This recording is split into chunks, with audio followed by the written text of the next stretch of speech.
Hello everyone, welcome to BioWise Learning. So this is the next part of CAM molecules और cell adhesion molecules. पहले दो part में हम लोगों ने कैडहेरिन एंड इंटीग्रिन्स के बारे में हमने पढ़ लिया था. अगर आपने ये दोनों वीडियोस नहीं देखी हैं तो मैं आई बटन में लिंक दे दूंगी या फिर डिस्क्रिप्शन बॉक्स में इसका लिंक दे दूंगी. आप वहाँ जा कर के देख सकते हैं. कैम्स के बारे में, कैडहेरिन्स के बारे में एंड इंटीग्रिन्स के बारे में, इन तीनों के बारे में पूरी चीज़ें गई हैं. जो भी इम्पोर्टेंट पार्ट है CSIR रिलेटेड या फिर कोई भी एग्ज़ाम रिलेटेड जहाँ से भी क्वेश्चन पूछे गए हैं, सारा मटेरियल आपको प्रोवाइड करा गया है. तो आप ये लिंक पे जा कर के इनके बारे में पढ़ सकते हैं. अब जो बात आती है वो आती है सिलेक्टेंस के बारे में. सिलेक्टेंस क्या होते हैं एंड IG लाइक कैम्स क्या होते हैं. ये दो और तरीके के कैम्स होते हैं जो कि सेल अडेशन मॉलिक्यूल या फिर अडेशन करने के लिए काम में आते हैं या फिर हम बोलें अटैचमेंट के लिए काम आते हैं. तो आज के हम लेक्चर में सिलेक्टिन और IG कैम्स के बारे में पढ़ेंगे. They are the family of transmembrane protein. सबसे पहली बात जो आती है, ये किससे बिलोंग करते हैं? ये ट्रांसमेम्ब्रेन प्रोटीन से बिलोंग करते हैं. इसका मतलब ये होता है कि इनके पास कोई भी मेम्ब्रेन स्पैनिंग रीजन होगा. जैसे कि अगर हम इसकी बात करें, यहाँ पे देखें,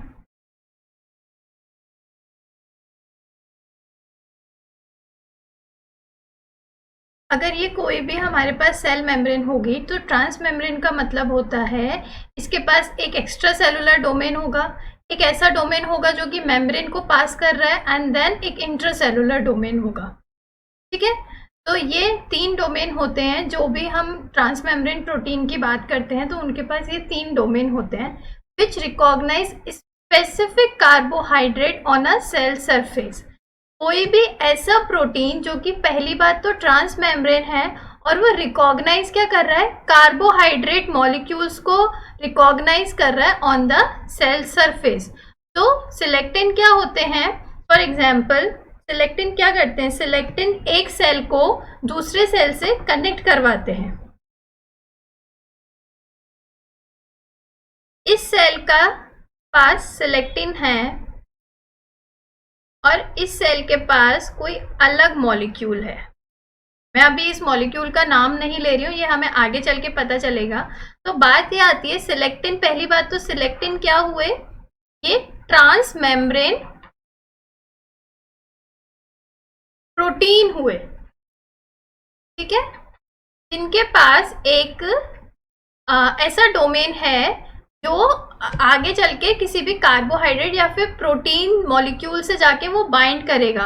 वो कार्बोहाइड्रेट बाइंडिंग डोमेन है उसके पास, एक तरीके से कार्बोहाइड्रेट बाइंडिंग डोमेन. तो जो ये कार्बोहाइड्रेट बाइंडिंग डोमेन होता है, डोमेन का मतलब क्या हो गया? एक कंजर्व्ड रीजन है उसके पास, मतलब वो हमेशा ही हर किसी सेल में सेम रहेगा. और वो कौन सा ऐसा रीजन है जो कि कंजर्व्ड है? कंजर्व्ड मतलब सारे ही सेल में वो सेम रहेगा. वो कंजर्व्ड रीजन, वो कार्बोहाइड्रेट बाइंडिंग डोमेन क्या कहलाता है? लेक्टिन कहलाता है. तो इस वजह से सिलेक्टिन का नाम भी यहाँ से डेराइव हुआ है कि ऐसे प्रोटीन, ऐसे मॉलिक्यूल्स जिनके पास एक कंजर्व्ड कार्बोहाइड्रेट डोमेन होता है, जिसको हम क्या बोलते हैं? जिसको हम लेक्टिन्स बोलते हैं. ठीक है, so they are the transmembrane protein which recognize specific carbohydrate on the cell surface. Specific carbohydrate यहाँ पे क्या हुआ? कोई भी, जो भी ग्लाइकोप्रोटीन होगा या फिर ग्लाइकोलिपिड होगा, कुछ भी ऐसा कार्बोहाइड्रेट मॉलिक्यूल जिसको वो रिकॉग्नाइज करेगा. अलग अलग टाइप के सिलेक्टिन्स प्रेजेंट होते हैं. फॉर एग्जाम्पल, ई सिलेक्टिन होता है जो कि एक्सप्रेस कहाँ पे होता है? एंडोथीलियल सेल पे एक्सप्रेस होता है. कुछ पी सिलेक्टिन्स होते हैं जो कि प्लेटलेट्स एंड एंडोथीलियल सेल दोनों पे ही एक्सप्रेस किए जाते हैं. और कुछ एल सिलेक्टिन होते हैं जो कि ल्यूकोसाइट्स में एक्सप्रेस करते हैं. All three selectins recognize a particular grouping of sugars that is found at the end of the carbohydrate chain of a complex glycoprotein. ये सारे ही सिलेक्टिन, इनके पास क्या है? इनके पास कार्बोहाइड्रेट बाइंडिंग प्रोटीन है जिनको हम लेक्टिन्स बोल रहे हैं. ये एक सेल पे प्रेजेंट है और दूसरे सेल पे कोई भी ग्लाइकोप्रोटीन या फिर हम यहाँ पे क्या बोल सकते हैं, ग्लाइकोलिपिड, ये लैक्टिन ग्लाइकोप्रोटीन या ग्लाइकोलिपिड को रिकॉग्नाइज करता है, उनके साथ बाइंड करता है। ठीक है, I hope I am clear with this point कि एक सेल का सिलेक्टिन जिसके पास लेक्टिन है वो दूसरे सेल के ग्लाइकोप्रोटीन या ग्लाइकोलिपिड से बाइंड करता है। तो एक तरफ से सिलेक्टिन बाइंड किया और दूसरी तरफ से कोई भी ग्लाइकोप्रोटीन बाइंड किया, तो इस तरीके की बाइंडिंग को हम क्या बोलते हैं, इस तरीके की बाइंडिंग को हम बोलते हैं हाइड्रोफिलिक बाइंडिंग। ठीक है, binding of selectin to the carbohydrate ligand requires calcium and show weak heterotypic binding pattern. इसमें क्या होता है, एक तो इन्हें कैल्शियम की जरूरत है और दूसरा इनकी जो बाइंडिंग होती है वो बहुत ही ज्यादा वीक होती है, या फिर हम इसे बोल सकते हैं ट्रांजिएंट बाइंडिंग होती है। बहुत ही कम टाइम के लिए वो बाइंड करता है एक सेल दूसरे सेल से। क्यों? क्योंकि अभी आपको आगे पता चलेगा कि किस तरीके से वो रोल करते हुए कोई भी सेल जाता है। इसकी वजह से उनकी जो बाइंडिंग टाइम होता है ना वो बहुत ज्यादा कम हो जाता है, जिसकी वजह से बहुत ही वीक बाइंडिंग वो शो करता है selectin. Selectin comprise a family of integral membrane glycoproteins that recognize and bind to a particular arrangement of sugar in a oligosaccharide that project from the surface of the other cell। जैसा कि मैंने अभी आपको बताया, एक cell पे lectin होगा, दूसरे सेल पे कोई भी ओलिगोसेक्राइड होगा जो कि तो जिसके पास एक पर्टिकुलर अरेंजमेंट होगा, जो कि ग्लाइकोप्रोटीन हो सकता है या फिर ग्लाइकोलिपिड हो सकता है, कोई भी शुगर मॉलिक्यूल हो सकता है। तो lectin recognise the sugar molecule of the oligosaccharide और इसी तरीके से वो अपनी बाइंडिंग शो करता है। The name of this class of cell surface receptor is derived from the word lectin, a general term for a compound that bind to a specific carbohydrate. ऐसे molecule जो कार्बोहाइड्रेट, जिनके पास एक specific carbohydrate group होता है, उनको हम lectins बोलते हैं और वहीं से इन्होंने अपना नाम, सिलेक्टिन ने अपना नाम डेराइव किया है। Selectin possess a small cytoplasmic segment. अगर एक ट्रांसमेम्ब्रेन प्रोटीन है तो उसके पास क्या क्या होगा, एक साइटोप्लाज्मिक सेगमेंट होगा, एक सिंगल मेम्ब्रेन स्पैनिंग डोमेन होगा, जो एक पर्टिकुलर सेगमेंट जो मेम्ब्रेन से पास कर रहा है, जैसे ये एक मेम्ब्रेन से पास कर रहा है तो ये एक डोमेन होगा, तो सिंगल मेम्ब्रेन स्पैनिंग डोमेन होता है इनके पास। और एक लार्ज एक्स्ट्रा सेलुलर पोर्शन होता है, जो बाहर का पोर्शन होता है वो लार्ज होता है।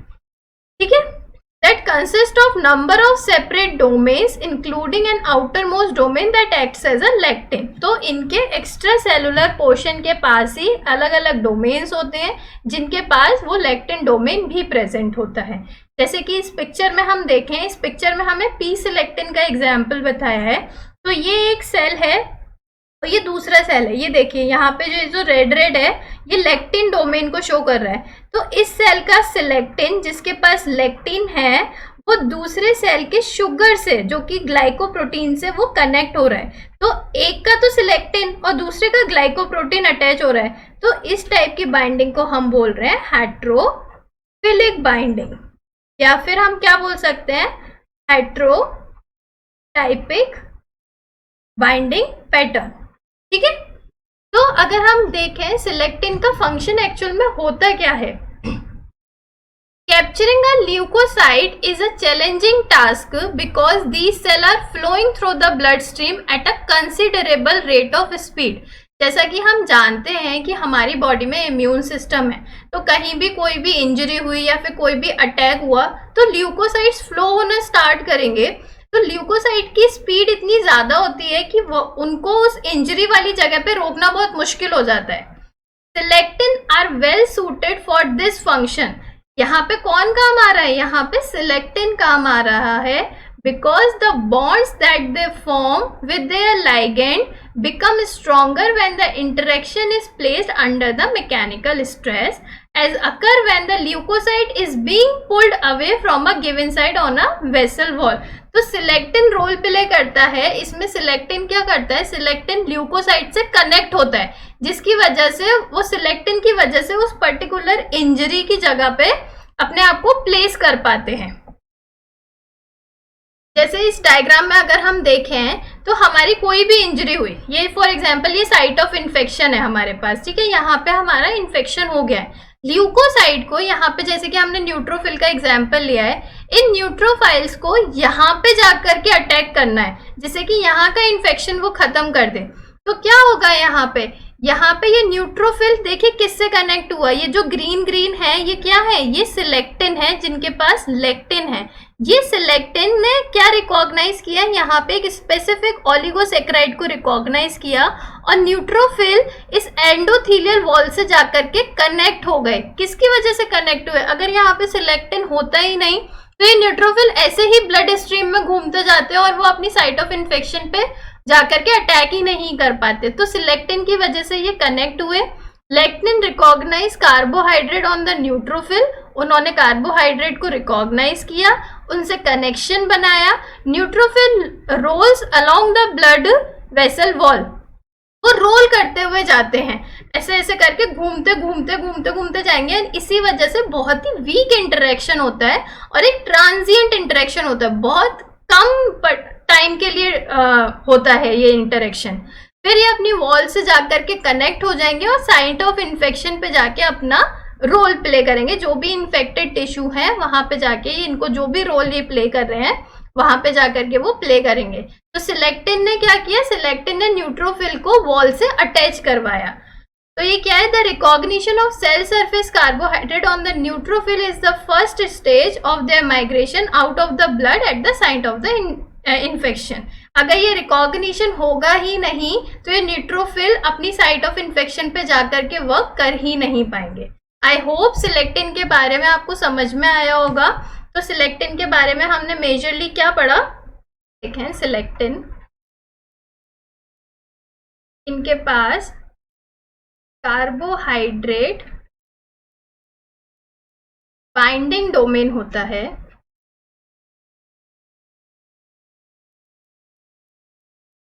That is known as lectins. ठीक है, कार्बोहाइड्रेट में क्या हो सकता है, ग्लाइकोप्रोटीन हो सकते हैं या फिर ग्लाइकोलिपिड्स हो सकते हैं।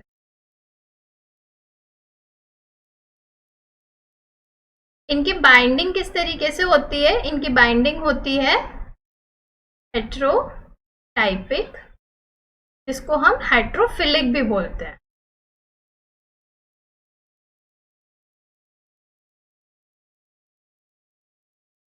हेट्रोफिलिक क्या होती है, एक सेल पे सिलेक्टिन होगा और दूसरे सेल पे कोई भी ओलिगोसेक्राइड होगा जिसपे वो रिकॉग्नाइज करेंगे एंड इसी वजह से उसकी जो बाइंडिंग होती है वो हेट्रोटाइपिक बाइंडिंग होती है।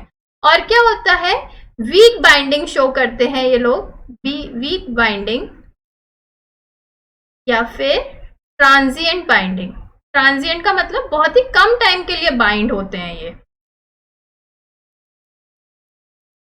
ठीक है, अलग अलग तरीके के सिलेक्टिन होते हैं, ई सिलेक्टिन होता है, पी सिलेक्टिन होता है या फिर एल सिलेक्टिन। इनका फंक्शन क्या होता है, इनका फंक्शन होता है attachment of leukocyte to vessel wall and place them to the site of infection। ठीक है, इनका अगर हम वो देखें स्ट्रक्चर, तो इनके स्ट्रक्चर में क्या क्या होता है, इनके स्ट्रक्चर में एक साइटोप्लाज्मिक डोमेन होता है, एक ट्रांसमेम्ब्रेन डोमेन होता है और एक एक्स्ट्रा सेलुलर डोमेन होता है। और इसी एक्स्ट्रा सेलुलर डोमेन के पास लेक्टिन बाइंडिंग डोमेन प्रेजेंट होता है। सिर्फ इतनी सी बात है सिलेक्टिन्स के बारे में। I hope I am clear with this selectin. अब बात आती है दूसरी, हमारे पास आईजी लाइक कैम्स, जिनको हम बोलते हैं इम्यूनोग्लोबिन्स लाइक कैम्स। को इम्यूनोग्लोबिन नाम क्यों दिया गया है, क्योंकि इनका जो स्ट्रक्चर होता है वो बहुत ज्यादा सिमिलर होता है इम्यूनोग्लोबिन से। इस वजह से इनका नाम हमने इम्यूनोग्लोबिन्स लाइक कैम्स रख दिया कि ऐसे सेल अडेशन मॉलिक्यूल जिनका स्ट्रक्चर बहुत ज्यादा सिमिलर है इम्यूनोग्लोबिन से। इम्यूनोग्लोबिन्स किस में प्रेजेंट होते हैं? अगर हम देखें एंटीबॉडीज में प्रेजेंट होते हैं, एंटीबॉडीज में भी इम्यूनोग्लोबिन्स प्रेजेंट होते हैं। इसकी वजह से उनका स्ट्रक्चर कैसा हो जाता है? वाई शेप स्ट्रक्चर हो जाता है। और अगर आप यहाँ पे देखें इन आईकेम्स का स्ट्रक्चर, वो भी वाई शेप्ड स्ट्रक्चर है। तो mediate calcium independent cell cell adhesion. अभी तक हम क्या पढ़ रहे थे कि कैल्शियम डिपेंडेंट होता है, कैल्शियम डिपेंडेंट होता है। अब बात आ रही है calcium independent cell cell adhesion के बारे में। ICAM show homophilic as well as heterophilic binding. ये दोनों ही तरीके की बाइंडिंग शो करता है। हीमोफिलिक भी हो सकती है और हेट्रोफिलिक भी हो सकती है। Immunoglobulin domain are found in a wide variety of cell surface protein including T cell receptor produced by the lymphocytes, वहां पे भी immunoglobulins present होते हैं, and many protein that take part in a adhesive interaction जिसको हम IG CAMs बोलते हैं। यहाँ पे डिफरेंट टाइप्स के IG CAMs होते हैं। कुछ होते हैं V CAMs जिसको हम बोलते हैं वेस्कुलर सेल अडेशन मॉलिक्यूल, कुछ होते हैं आई कैम्स जिसे हम बोलते हैं intracellular cell adhesion molecule, functions in the movement of leukocyte in the tissue. ये भी कुछ उस तरीके से ही काम करते हैं जैसे सिलेक्टेंस काम करते हैं। ये भी ल्यूकोसाइट्स को अपनी इन्फेक्शन साइट पे जाकर के अटैच करवाते हैं। और कुछ होते हैं एन कैम्स जिनको हम बोलते हैं neural cell adhesion molecule mediate homophilic interaction. ये दोनों जो होते हैं वी कैम और आई कैम जो होते हैं ये जनरली हेट्रोफिलिक में आते हैं, और जो एन कैम्स होता है वो जनरली हीमोफिलिक इंटरेक्शन ही करता है। First express during morphogenesis. जब भी डेवलपमेंटल प्रोसेस हो रहा होता है तो मॉर्फोजेनेसिस का जो स्टेप आता है उस टाइम पे ये एन कैम्स जो होते हैं वो एक्सप्रेस होते हैं। Play important role in the differentiation of muscle cell. Neural के साथ साथ ये डिफ्रेंसिएशन इन मसल सेल में भी काम आते हैं, गिलियल सेल के डिफ्रेंसिएशन में भी काम आते हैं और न्यूरॉन्स के डिफ्रेंसिएशन में भी काम आते हैं। Numerous NCAM isoform generated by alternate splicing of mRNA and by different glycosylation. Other type of NCAM is the L1 CAMs. तो अलग अलग टाइप के एनकेम्स बनते हैं किसकी मदद से? ऑल्टरनेट स्प्लाइसिंग की वजह से। ऑल्टरनेट स्प्लाइसिंग आप मॉलिक्यूलर बायोलॉजी में पढ़ेंगे।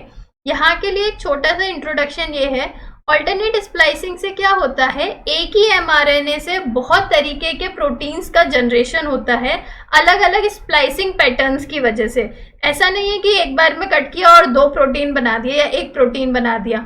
ऑल्टरनेट स्प्लाइसिंग होती है कभी कोई डोमेन सिलेक्ट कर लिया, कभी कोई जगह सिलेक्ट कर ली mRNA के ऊपर, एंड उसकी वजह से वो ऑल्टरनेट स्प्लाइसिंग की वजह से अलग अलग प्रोटीन्स का जनरेशन होता है और अलग अलग तरीके से मॉडिफिकेशन होता है। जैसे किसी ग्लाइकोसाइलेशन में भी बहुत तरीके के मॉडिफिकेशन हो जाते हैं, अलग अलग तरीके से ग्लाइकोसाइलेशन होता है जिनकी वजह से बहुत तरीके के एनकेम्स का जनरेशन होता है। एक जो नॉन एलकेम है एनकेम है वो है L1 कैम्स। तो यहाँ पे अगर हम इस डायग्राम में देखें ये एन कैम्स और आई कैम्स का हमें डायग्राम दिया हुआ है कि किस तरीके से एन कैम दिखता है और किस तरीके से आई कैम दिखता है। और इनके पास ये देखिए, इनके पास ये IG लाइक डोमेन है और जो ये रेड से दिखाया है ये डाइसल्फाइड बॉन्ड का फॉर्मेशन हो रहा है। अगर हम यहाँ देखें होमोफिलिक इंटरेक्शन देखें, यहाँ पे एन कैम्स में इंटरेक्शन हो रहा है। एक सेल का एन कैम दूसरे सेल के एन कैम से अटैच हो रहा है और जो ये ग्रीन कलर का है ये है IG डोमेन। ये होमोफिलिक इंटरेक्शन दिखा रहे हैं, ठीक है। अगर अब हम बात करते हैं कि जो एन कैम होता है उसमें भी मेजरली जो L1 कैम होता है, अगर उसमें म्यूटेशन हो गया तो किस तरीके की कंडीशन जनरेट होती है। Mutation in the L1 gene can be devastating consequence. In extreme cases, babies are born with the fatal condition of hydrocephalus। ये एक कंडीशन होती है, अगर L1 जीन में म्यूटेशन हो जाता है तो जो भी बेबी बॉर्न होता है उनमें एक कंडीशन पाई जाती है जिसे हम मेडिकल में बोलते हैं हाइड्रोसेफेलस, जिसका मतलब होता है लेमन लैंग्वेज में water in the brain. Brain के अंदर पानी भर जाना एक कंडीशन होती है जिसको हम हाइड्रोसेफेलस बोलते हैं, जो कि ये एलकेम में म्यूटेशन की वजह से होती है। अगर किसी में लेस सीवियर म्यूटेशन है, टिपिकली एग्जिस्ट मेंटल रिटार्डेशन हो सकता है, उसे difficulty in controlling limb movement हो सकता है, जो भी लिम्ब का मूवमेंट होता है, हाथ पैर चलाना किस तरीके से, या फिर उसका मेंटल रिटार्डेशन हो सकता है। उस कंडीशन को हम बोलते हैं स्पेस्टिसिटी।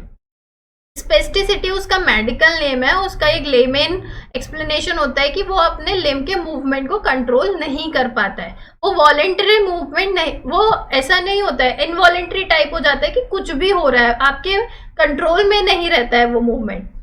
Autopsies on the patient that have died of an L1 deficiency disease reveal a remarkable condition.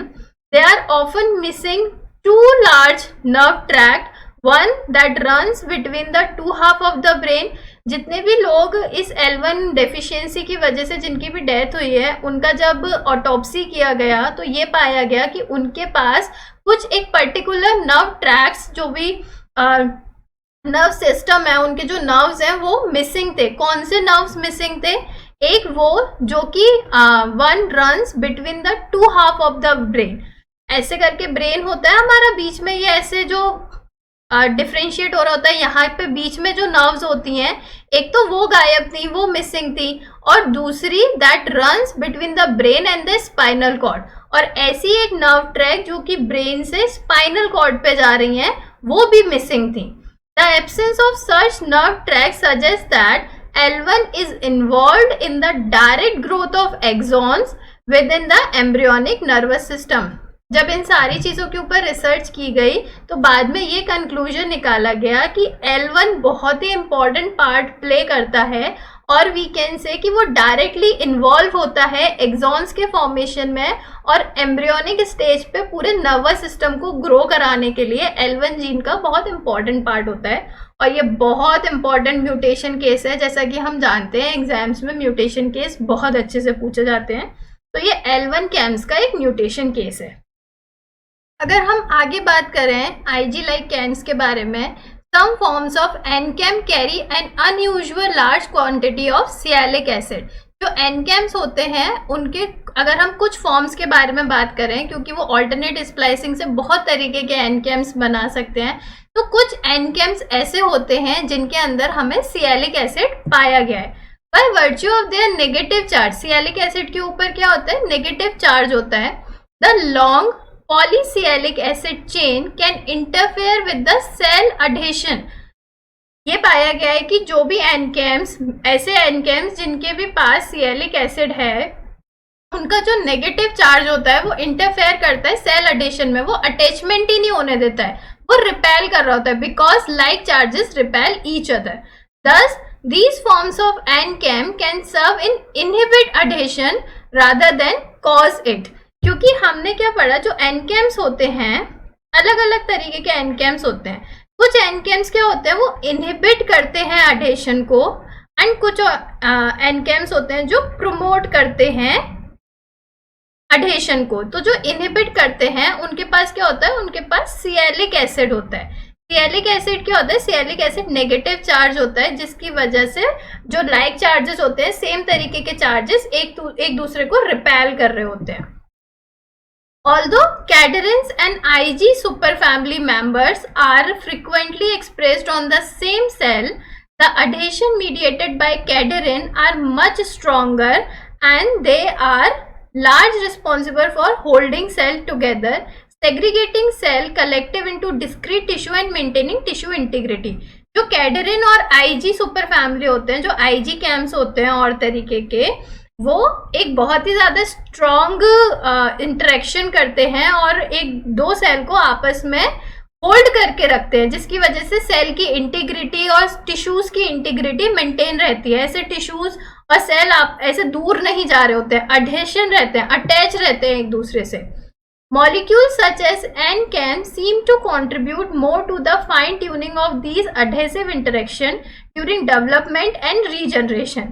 ये जो NCAMs होते हैं during development और regeneration में भी रोल प्ले करते हैं, playing a part in various specialized adhesive phenomena जैसे कि हमने ब्लड सेल या फिर एंडोथीलियल सेल में हमने अभी डिस्कस किया था सिलेक्टिन के, उसमें सेम कुछ तरीके के एनकेम्स ऐसे भी होते हैं जो कि ब्लड सेल में और एंडोथीलियल सेल में वो अडहेसिव प्रॉपर्टी शो करते हैं। एक म्यूटेशन केस हम देखते हैं जो कि एक केस स्टडी है, उसमें क्या बोला गया था, अगर हम एन कैडरिन में और एन कैम्स में म्यूटेशन करें तो mutant mice that lacks the N cadherin die early in development, those that lack NCAMS development develop relatively normally but show some mild abnormalities। यहाँ पे बोला है अगर हम N कैडरिन का म्यूटेशन करें किसी भी माइस में और अगर हम NCAMS में म्यूटेशन करें, ये मैंने जो ट्राइंगल लगाया है ये म्यूटेशन का साइन होता है। तो जब हमने N कैडरिन में म्यूटेशन किया तो हमने क्या देखा कि जो माइस था वो डाई हो गया, वो डेड हो गया अर्ली डेवलपमेंट प्रोसेस में। बट जब एन कैम्स में हुआ तो बहुत ही माइल्ड इफेक्ट देखने को मिले, ज्यादा ऐसे सीवियर इफेक्ट देखने को नहीं मिले। तो इससे हमें क्या पता चलता है कि एन कैडरिन ज्यादा इंपॉर्टेंट है या फिर एन कैम्स ज्यादा इंपॉर्टेंट है। तो इससे हमें ये पता चलता है कि जो कैडरिन होता है वो बहुत ज़्यादा इम्पॉर्टेंट है ड्यूरिंग द डेवलपमेंट, क्योंकि उसकी वजह से ही वही पूरे सेल की इंटीग्रिटी मेंटेन करके चलता है। इस म्यूटेशन केस से हमें यही पता चला है। अगर एन कैम्स में म्यूटेशन होगा तो बहुत ही माइल्ड इफेक्ट, माइल्ड एबनॉर्मेलिटीज देखने को मिली कुछ नर्वस सिस्टम में, लेकिन एन कैडरिन की वजह से वो माइस की डेथ ही हो गई। तो ये आपका पार्ट है सारा सिलेक्टेंस और आईजी लाइक कैम्स के बारे में, बहुत इंपॉर्टेंट टॉपिक है। और आई होप कि आपको ये पूरा 3-4 लेक्चर में पूरा जो कैम्स मॉलिक्यूल्स आपको समझाया गया है वो आपको समझ में आया होगा।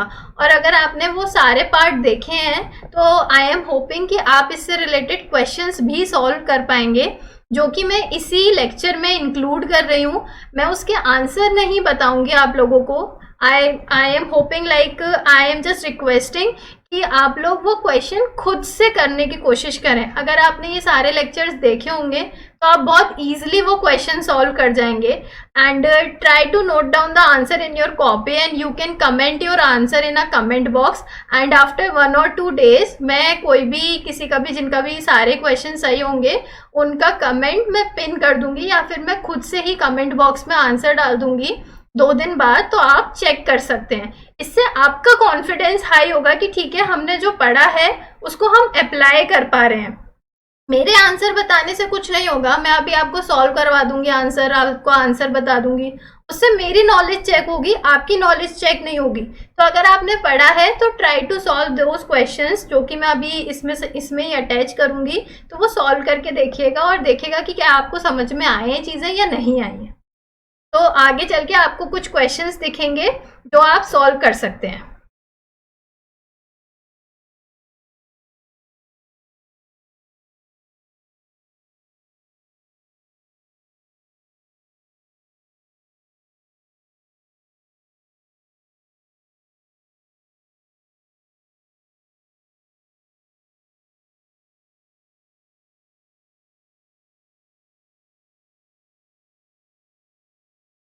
तो ये 4 क्वेश्चंस ही आए हुए हैं। मैंने ज़्यादातर क्वेश्चंस इसमें डाल दिए हैं जो भी रिलेटेड क्वेश्चंस हैं इस टॉपिक से, तो आप सॉल्व करके देख सकते हैं कि क्या आपको समझ में आ रहे हैं या नहीं आ रहे हैं। That's okay. अगर आपको समझ में नहीं आए तो you can ask me on the Telegram में आप मुझसे पूछ सकते हैं। टेलीग्राम का ग्रुप ज्वाइन कर सकते हैं जहाँ पे हम क्वेश्चन डिस्कस करते हैं। आप वहाँ पे ये क्वेश्चंस पूछ सकते हैं मुझसे, या फिर आप कमेंट बॉक्स में मुझसे पूछ सकते हैं, या फिर आप मुझे ईमेल करके भी पूछ सकते हैं। Whatever source suits you, आप मुझसे वहाँ पे ये क्वेश्चंस के सॉल्यूशन मांग सकते हैं अगर आपको नहीं समझ में आते हैं। But spend some time to solve this question by your own, rather कि आप कहीं से भी आंसर देख करके लिख करके दे दें। इससे मेरा कुछ नहीं होगा, आप ही अपने आप से चीटिंग करेंगे। तो आई एम होपिंग कि आपको ये लेक्चर्स बहुत ज़्यादा हेल्पफुल हो, और एक कोई पर्टिकुलर टॉपिक भी तैयार होता है ना हमारा तो हमको बहुत कॉन्फिडेंस आता है। सो आई एम होपिंग कि आप लोगों को वो कॉन्फिडेंस जनरेट हुआ होगा और आपको ये सारे लेक्चर्स अगर पसंद आ रहे हो so do like this video and do subscribe this channel, and all the very best for your future and your upcoming exams.